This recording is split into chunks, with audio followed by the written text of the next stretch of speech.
Hey guys, Harrison back at it once again with a brand new video for you, and welcome to episode 2 of our Gran Turismo 6 Let's Play. First up, thanks to everybody who watched part 1, and the amazing feedback and response I seem to get. You guys seem to be very excited to watch me play through this game as much as I am to actually just play it again myself. So, thanks everybody for all the support when it comes to that, much appreciated. And yeah, let's crack on as we continue the Novice section here. As you can see here, we showed this off yesterday, that we have 15 stars out of the 24 in the section, which means we've unlocked the Coffee Break Challenge, the Novice Championship, and the final National B License Test. So with a little luck and a little bit of speed, hopefully we can get through all of these in this episode. First up, the Coffee Break Challenge. These coffee breaks are just little side bits of the game which, aren't as serious, aren't races, and some neat little challenges in there, and some real ingenuity has been put into these as well. You'll see what I mean later on, but yeah, first up is the coffee break. And the first one is a cone challenge. It's how fast can you knock over 300 cones in the open layout of the Gran Turismo arena. You'll be seeing this arena a lot more often in the game as well. It's a very big karting layout. You'll see what I mean later. But yeah. Now, you may notice it, but once we actually start, there'll be a whole heap of cones littered around the arena. And you can see there's a big difference between the gold time of 21 seconds, the silver of 30, and the bronze of 45, because there is a specific method which will definitely get you a gold medal. So, yeah, we'll make this the handbrake circle, but we're not going to need it for this. So, basically, if I remember the route like I think I do, I should get this no problem. Okay, if I remember correctly, all you want to do is go straight ahead to start off with. Go straight ahead. When you see the you see the block, just sharply turn to the right. Don't worry about accuracy too much, and then follow this route to the right. And then plow to that one there at the end, and you should get a gold. It turns out I wasn't that accurate, so we'll try that again. Accuracy isn't the be-all and end-all, but for the two big blocks where you're knocking it into the cones, it pays to be fast. Let's try again, shall we? Go straight ahead. And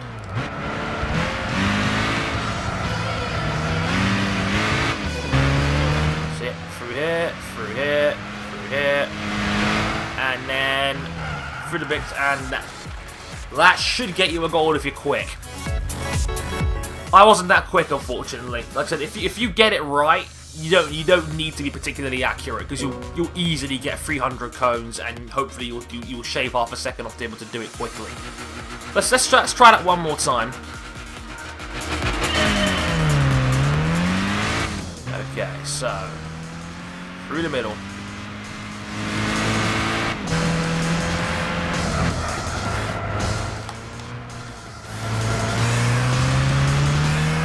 That looks better. That looks better. There you go. Perfect. 20.7. And those gold records jingles are really cool. Just thought I'd point that out. So yeah, it took us 3 goes, but we got there in the end. So just, if you're having trouble with that, just follow that route, and you should be able to get it no problem. Also, for these little challenges, if you get the gold, silver, and bronze, the credit levels, they stack. So you'll get the gold, the silver, and the bronze score for any extra challenges you get. Obviously, as well as a login bonus, because this is the second they've logged in a row. The login bonus is now 130% rather than 110. Yay for generosity. So there you have it. See guys, I can provide guides as well because I'm such a cool cat. Right. That's out of the way. The Novice Championship. This championship series is aimed at those looking to shake off the title of beginner and take their first steps in the world of real racing. Your overall placing will depend on how many points you accumulate over the course of the 3 races. If you stick it out to the final race, you'll be given the chance to take part in races as one-offs next time around. So, the 3 races are the Brands Hatch Indy Circuit, 2 laps of the full Autumn Ring, and then 2 laps of the full Brands Hatch. Now, I think I've got enough credits to buy another car. So that's what I'm going to do. And I'm going to buy something Japanese. And something that I know will put me in good stead for some of the later events. Let's go over here. Here it is. Oh, hang on. They're both the same, PP-wise, 407. There's not an upgraded one further down the line. So we're going to get this, the Toyota 86 GT. It looks fantastic. It only costs 30 grand. And it's got a nice little performance point upgrade. It's now got 407 PP. Now, I don't normally like doing this kind of thing because... And the reason why I don't is because, like I said, the cars in the AI chooses for these events are very, very conservative. And I don't really want to break the game too badly by having a ridiculously good car. But 409 is not that much of an advantage, so... And like I said, you guys want to see me use different cars, so this should come in handy. Right. Novice Championship. All 3 races. So you see 450 is the limit, and we're well underneath that. And I think this car comes standard with sports hard tyres, which is great as well, so I don't have to spend like 6 grand on that. And yeah, let's do it. The Novice Championship, Race 1. Brands Hatch. Yeah, also, I remember Game Riot was telling me about this game had some copyright issues when it came to music. Part 1 has not been flagged in any way, so I'm hoping Sony resolved those issues and just got on with it more than anything else. But don't worry, I'm not Angry Joe. I'm not going to deliberately put a bunch of trailers into a video and then press play and then expect there not to be a copyright strike on the end of it. So, yeah. Just bear with me on this. Just bear with me on that. Shouldn't be a major problem. So, this new Toyota T8, this Toyota 86 GT, it looks fantastic. It really does. I like that Toyota are being more sporty with their car designs again. It's been a while since they had the Supra, and you know... And the FT1 concept came out the other day, which looks fantastic. I haven't had a chance to drive it in the game yet because it costs $500,000 and I missed the seasonal event for it, which was kind of a bummer. But it looks fantastic. It looks high tech. It looks like a Supra replacement. It really does, which, you know, in today's era would be fantastic.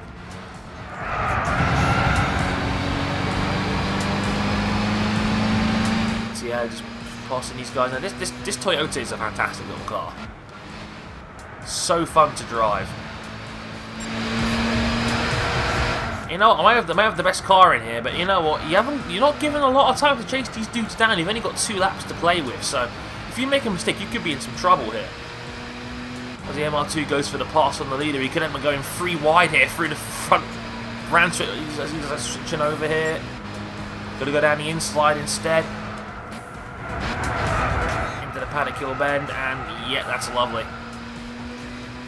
Nice and smooth, clean passing there. It was a bit of a tricky predicament there because I was thinking about going around the outside and going 3 wide through the straight, but then the MR2 was going down the inside, and the car in 3rd place was going down the left, and I was like, I had to quickly switch over to the right-hand side there. So I guess it worked out in the end.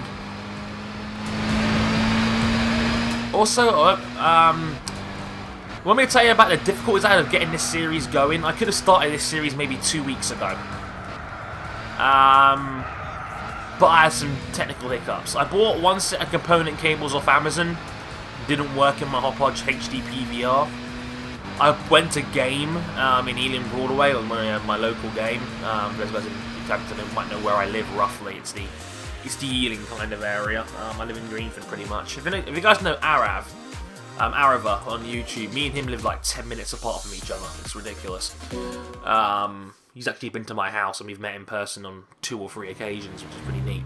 But just saying as well, I bought a 3-in-1 component cable from Game, thinking that might solve the problem. But even if it did work, I only realised afterwards that it only had standard definition output, which is kind of a bummer. So that wasn't really going to work out. So then I scoured eBay and I finally found the official Sony component AV cable on eBay. Got it for 17 quid. Ended up being a bit of a waste of money because at the time my brother told me yesterday that he had a friend of his in his high school who had an Elgato he wasn't using. So I thought, everyone's told me how good the Elgato is. Why not pick one up? And the guy sold it to me for 70 quid. Rather than the 120, 130, 140 it normally goes for. So I effectively got an Elgato for half price. As we start up race number 2 here at Autumn Ring. It's the full-length version rather than the mini version. We talked about it in episode 1. We're on the outside of Swift here. So yeah, that's how this series eventually came to pass. I'm using an Elgato for the first time with this series. Which is a good thing because it means I don't have to worry about using component cables anymore and I can record at a higher quality and all sorts of good stuff. And I said, the Elgato really was a wonderful piece of kit, with the microphone going on there and the live commentary ability, which actually turns the game audio down for you when you're talking. You may have noticed that in the first part of the episode. It's a really great feature. So it means I don't have to edit as much as well. So the only issue I had with it was that I actually got my render settings wrong. First time I used the video. So when I rendered a 1.2 gig video file, and the video itself ended up being 2.1. Because in case you realize, I turned down my bitrate of the videos when I rendered them on Sony Vegas. The quality doesn't really hurt that much by it, and it saves a massive amount of space. So when it comes to uploading it takes a lot quicker. If I was to upload the full-length version of episode 1 in the original rendered form that I was going to have it in, it would have taken me 6 hours to upload it. I was like, accidentally cut the curve a little bit there. But yeah, that's. I've never been a good technical guy. It's like as I've gotten older, I've gotten worse when it comes to dealing with technical things like fixing TVs and shit. Maybe in my old age, I'm starting to forget. I know I'm one of the older guys in this community as a 21-year-old. I know I'm 21. I know Ben is 20. I know Benjamin, you may know him as Tiamat Marduk, is also 21. I know. I think Matt is 20. I think Matt is actually a little older. I think Matt is 22. Also, while I'm here, I want to give a huge shout out to Scott Woodwis. You may know him as Rapid Scorpion. You may have seen him before from multiple appearances on the Round the Court. I think he's been on the show 6 times. Won 3 of them. He's the all-time wins leader for Around the Corner. And yeah. I got this is his copy of the game. He won it, I think, when they went to Autosport. It was sealed in the box. He'd already bought the 15th anniversary edition.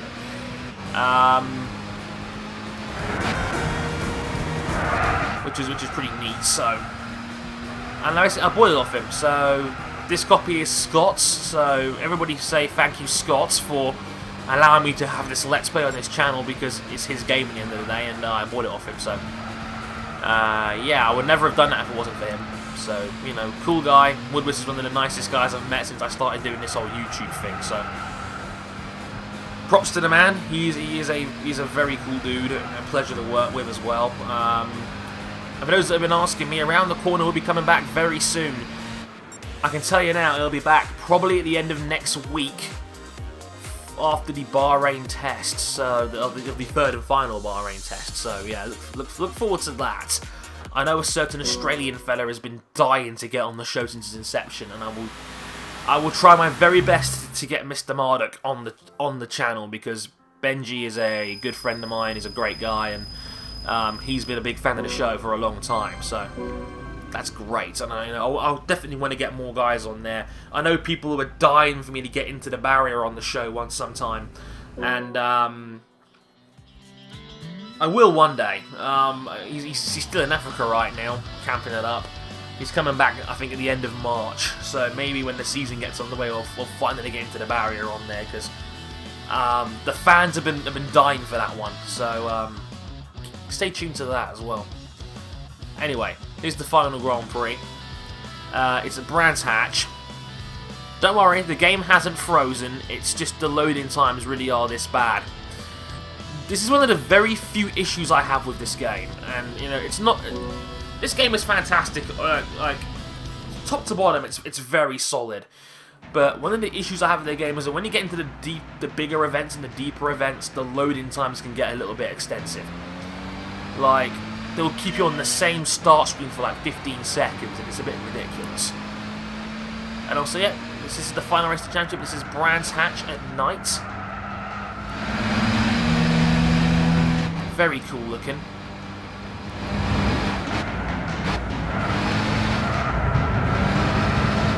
Yeah, I love the weather and night effects around these tracks now. It's like some of the tracks are fantastic at night. You'll see it in the National A section. I do a night race around Bathurst, and it's fantastic. It really is.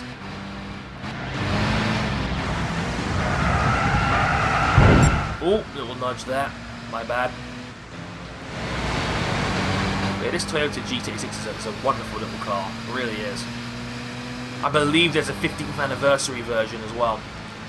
Also, just saying, if anybody's got a 15th anniversary code they're not using and they feel like donating it to the show so I can use some of their cars later on, if you could inbox me that would be fantastic, and I'll see if I can sort something out for you, like maybe a month of PlayStation Plus or something like that. Or, you know, if you feel like donating a 15th anniversary code to the show, and, you know, so I can use some of the cars in videos later on, that would be wonderful. Because I don't feel like really eBaying them, because they're like 25 quid. I really don't feel like doing it. You can get the whole game for 25 quid now, which is a bit ridiculous. So, if anybody has a 15th anniversary code, which I don't mind sharing, for the sake of the series, that would be great. It's kind of a lost hope, really, because I don't think anyone's going to do it, but if they can, just message me on Twitter or Facebook or in my YouTube inbox. I'll get around to it. But that would be friggin' awesome. The only issue with this Toyota, though, is that it's not fast in a straight line, really. But then again, what did you expect? It's got less than 200 brake horsepower, so it's hardly surprising.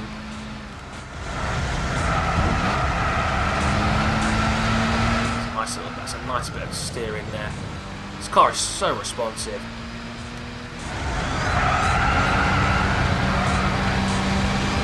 Anything I worry about is trying to get these early events out of the way as quickly as possible.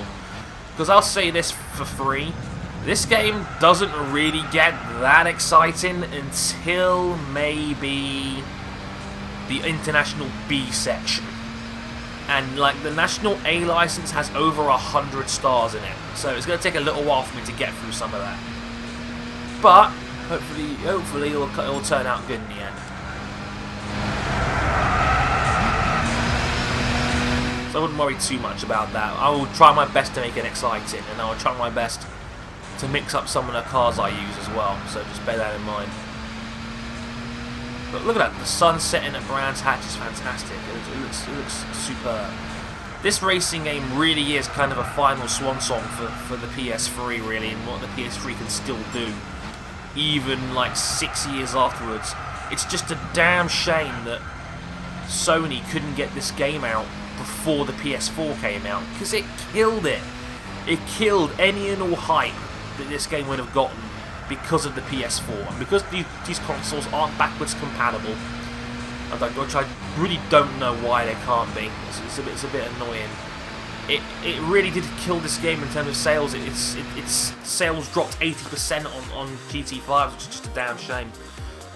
But there we go, Novice Championship taken care of. Simple enough.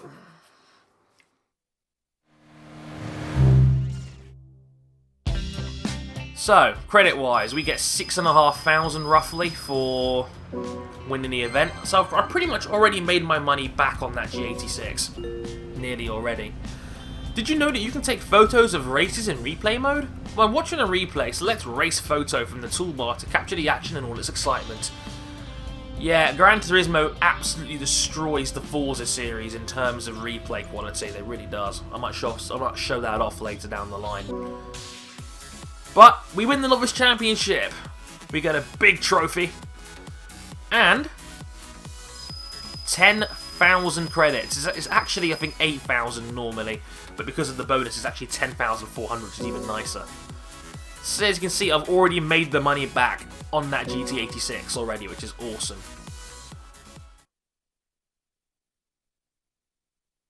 And I'm pretty sure that's all 24 stars in the section now. So, we now get more bonuses. My first prize car. For getting all the stars in the Novice class, you get the Renault Sport Clio RS 2011. Which, if you think that sounds familiar to you, it's the car we used in the tutorial. It's another really solid little car. Let's get it in black, shall we? So that's what you get for getting all the stars in the Novice class. Look at that, it's black with black rims. That's nice. Yeah, we'll use it now. Why not? You guys wanted me to mix it up, so why not? So, the final test for the Novice section is the National B license. And yep, the license tests are back in Gran Turismo 6 with a vengeance. And what makes it even better, these things actually mean something now, rather than in GT5 where the licenses were completely pointless. Besides getting a few extra cars here and there.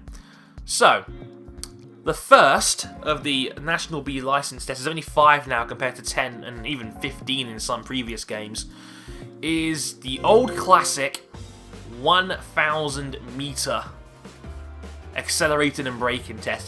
This has been in pretty much every Gran Turismo game. Every license test, the first thing you're always taught is basic accelerating and braking. And yeah. I'll try and give you some tips through these because I've done a couple of these myself. So all you got to do for this first test is accelerate and then stop in the finish line area at the end of the 1,000 meters. This is a special stage Route X, by the way, which is one of the pretty much like the new test course for this year's game. The 2 straights they have there are over 10 kilometers long. They're insane. Really good for drag races and finding out just how fast your car can go. Really, really great stuff. Can you tell I'm filling for time here while this is loading up? It's ridiculous. Right. The game does give you a bit of a hint as to where to brake as well by saying around 900 meters. If anything, you should brake a little bit earlier than that. And I say this because you want to travel as short a distance as possible here. So the aim is to stop, I'd say about 890 meters or so is kind of the idea where you want to brake. So let's have a quick try out here. 6, 7, 8, and about there, I would say. Oh, we're a little bit too early. Oh, that's unlucky. Okay, a little bit too early on that one. I think that was more like 880 or something. So let's just try that one more time. I was hoping that could be really cool, do it in one go and look really cool getting the gold medal. Didn't quite work out that way, did it? Let's say we're about 10 meters short. I think the rule is you've got to have both wheels inside the finish line for it to count. So, let's try that again. 5, 6, 7, 8, 9. There we go. And a personal best. Perfect. If only I'd done that first time around.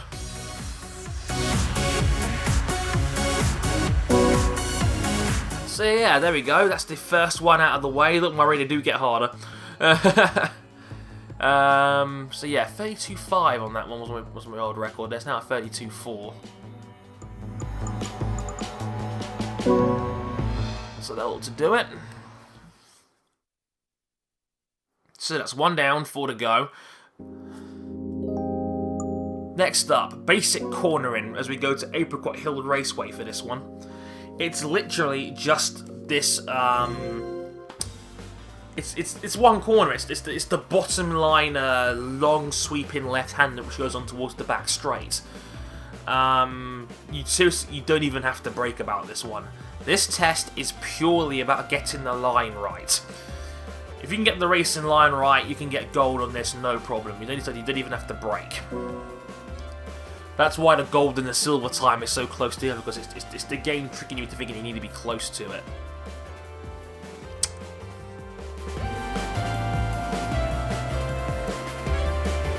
Also, basic rule of thumb when it comes to these Gran Turismo license tests: if all 4 of your wheels leave the track, or you hit a cone that's on the track, you disqualify, then you've got to start again. So just bear that in mind. Make sure you get it right. But yeah, like I said, no braking needed. It's just a basic test of getting the line right, as this game struggles to load up a bloody 20-second license test. This shouldn't be happening. GT5 had this problem as well, where it would take forever just to load the cars up. Like, yeah, all this looks nice and all, but actually starting the game would be great right about now. There we go. Was that so hard, Sony? Really? Why are your loading times so shambolic?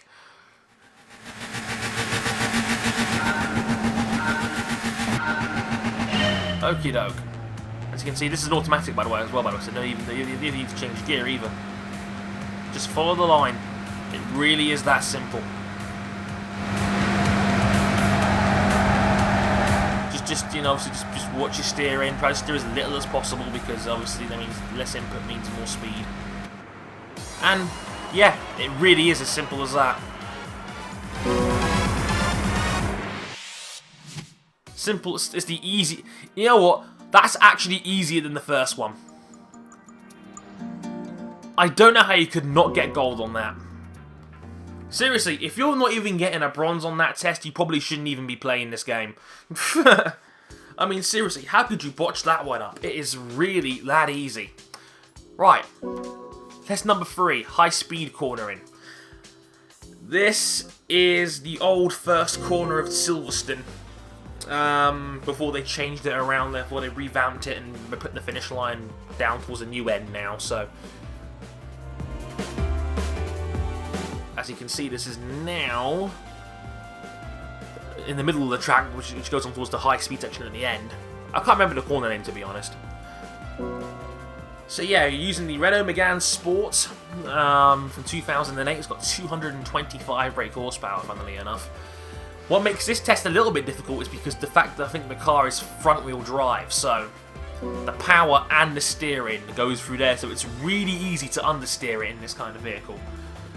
So, you know, you've got to, you know, have a little bit of car control here, and it's all a matter of being brave, but not too brave, so that you run off the track and then get a fail. I probably won't even get this first time around, because it took me about 3 goes the first time as well, just so I could get the right line and carry enough speed to get a gold on around here. I don't know how some of these guys do it. Like some of my friends list, some of these guys are ridiculously fast. ARL, Cos, and Chaz Bradley are just really fast in general.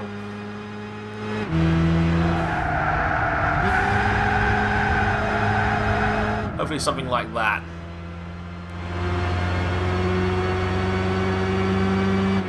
Oh, perfect. There we go. First time. See, now that's what I should have done with the braking test. That would have looked really cool. So yeah, just get a gauge of where the apex is, and you know, the track is quite generous in terms of a runoff, so just bear that in mind. But obviously don't be too cautious. Don't take it flat out. You cannot take it flat out. It will not work. You just got to nail it, really, more than anything else. And just, again, you're allowed infinite retries, so just keep trying. You know, eventually you'll get it. Right, 3 down, 2 to go. Next up, S-Bends. We're at the Twin Motegi road course for this one. You may know Motegi from MotoGP games. It's the Japanese Grand Prix on the calendar. They moved from Suzuka about 8 or 9 years ago. They moved from Suzuka to Motegi. It's the other really good racing track in Japan. It's a shame we didn't get Formula 1 down here the one year they went at Suzuka. When Suzuka was getting renovated and they had to go, I think they went to Fuji instead. And don't get me wrong, I actually love Fuji Speedway in this game as well, and in Formula 1 terms as well, because it's a really good technical track, and the one time they went to Fuji in 08, it was one of the best Formula 1 races they've ever had. Japan 08 is a classic. You had Hamilton winning in a washout condition, you had Vettel barging in, you had Vettel hitting Webber, and then Webber swearing on ITV live at 8 o'clock in the morning. And you had the epic last lap fight between Kubica and Massa, where both guys basically went, "Fuck this! I want this position more than you!" And they almost cut every corner. They ran out wide. It was amazing. I've never seen a pretty much a, you know, we're just gonna go balls out here to try and win this now. And that's exactly what they did. It was awesome. It was Kubica and Massa. I think it was when Kubica was at BMW, Sauber still, and Massa was obviously a Ferrari.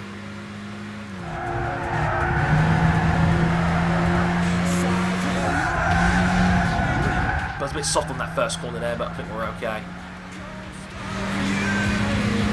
Yep, easy.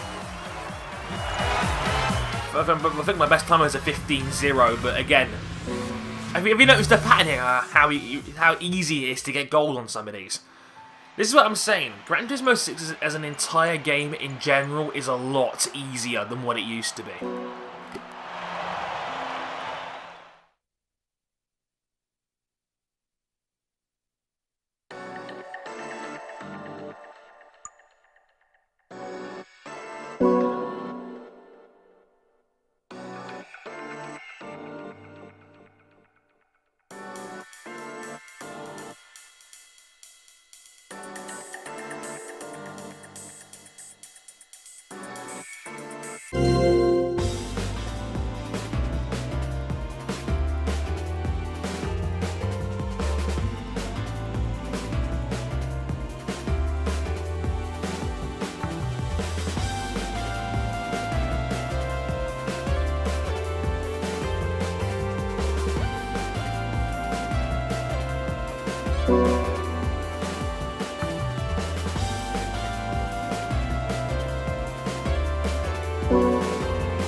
You can be a little tentative here as well. Just, you can't take this first section flat out. Ah, too much speed in there again. Okay, take 3. We'll get it this time.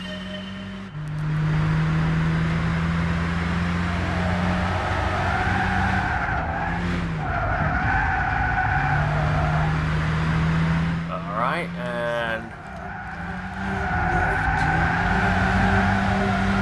there we go. Drifted out, 18.19.5. Excellent. There you have it. 7th place on my friends' rankings. Nicely done. So there you go, that is the complete National B license, everybody.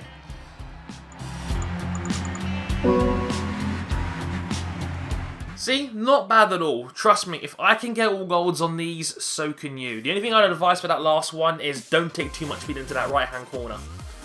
And after that, you'll be fine. So there it is, my National B license. Hooray! And for getting all gold, I'll get to that in a minute, but if you get the National B license, you get a free kart. Gran Turismo Racing Kart Junior. So you can have some of that. I'm buying all these cars in blue for some reason. I have no idea why. So yeah, if you get the National B license, you get this Gran Turismo Racing Kart Junior. We won't use that just yet, but there'll be events for that later. Hint, hint, hint. And if you get all gold, you get the Alfa Romeo Mito, which you may have seen in the break-in test. So yeah, more free cars, which is always nice. And I'm going to get this one in white, because Alfa Romeos look amazing in white. Alfa Romeos look amazing in general. I mean, who saw Top Gear last week with the Alfa, what's it called, the sporting range? That was one of the best car reviews they've ever done. It looked fantastic. Well, it looked amazing. So yeah, that is the novice section completed to 100%. National B class, photo travel, and seasonal events are now available. National B class offers more challenging races and more advanced opponents. You'll need to tune your cars to perfection, or maybe even buy some new ones in order to succeed. In photo travel, you can take stunning photographs of your favourite cars in a range of breathtaking locations across the globe. Become a master photographer and put together a portfolio of pro-level shots. Seasonal events are special online events held from time to time in which players compete against one another. Why don't I take a look and see what's on offer right now? So if we look at seasonal events here, they are events that are put up by Sony for a limited amount of time, where if you complete them, you can get rewards and big price bonuses, which is, you know, very fun indeed. Things are you have to buy the car, but as you can see, there is a Toyota 86 GT one in there as well. So bear that in mind. I might do that later on. It's got a 450 pp limit though, so you can bring the car up to 450 and then drive it around, which is nice. Just before we go, we got time for one more, I think. Let's have a look at this section. You may have noticed this. It's the Vision GT section. You may not realise this, but obviously this is the 15th anniversary of the Gran Turismo franchise, and as a result, Sony managed to get all these different car companies to parade off once in a lifetime concepts to celebrate the game's anniversary. You can see there's some amazing brands in here: Lamborghini, Audi, Bertoni, Alpine, Jordan, Nike. You remember the Nike car from Gran Turismo 4?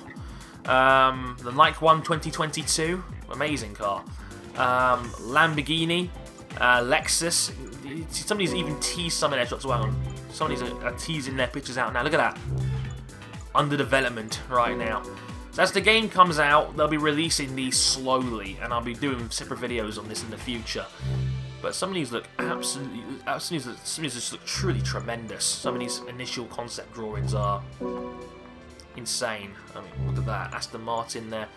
Anyway, the first to show their hand were Mercedes-Benz with their Vision GT. And have you noticed there's a bouquet next to it?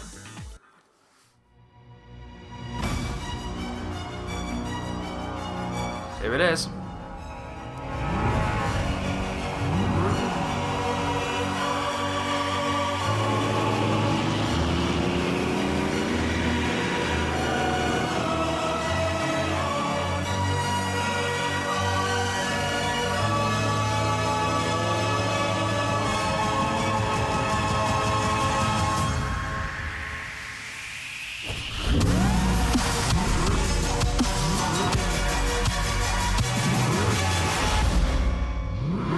Mercedes-Benz AMG Vision Gran Turismo.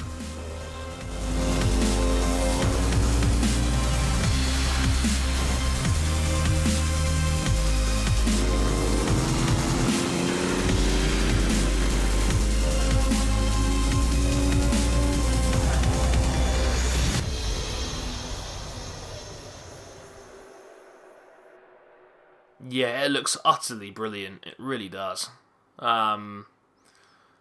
Fair play to Mercedes-Benz. They really did break out the chalkboard on that one. Really great stuff. Now, normally, as you can see, this would cost 1 million credits. However, to say thank you for buying the game, the first time you buy one of these, you can get it for free as a gift. And it's a really powerful car. It's got like a 500, it's like 500 in terms of PP. So you've got no reason not to have it. So take it as a gift, and it's yours. There it is. The Mercedes-Benz AMG Vision Gran Turismo. Looks fantastic. We won't use this now, we'll use it later on in certain events, but as you can see there's a racing series version of this car now available as well. The latest one to come out, but this one costs 2 million credits. It's more built for racing games, and as you can see here, it's got a whole different range of colours as well, which is on full hipster on the colour choice there. But as you can see, that car's added to my garages, which is very nice indeed. And next time we're up, we will take on the National B section. Until then, I've been Harrison101, thank you very much for watching, and I'll catch you guys next time. Sayonara.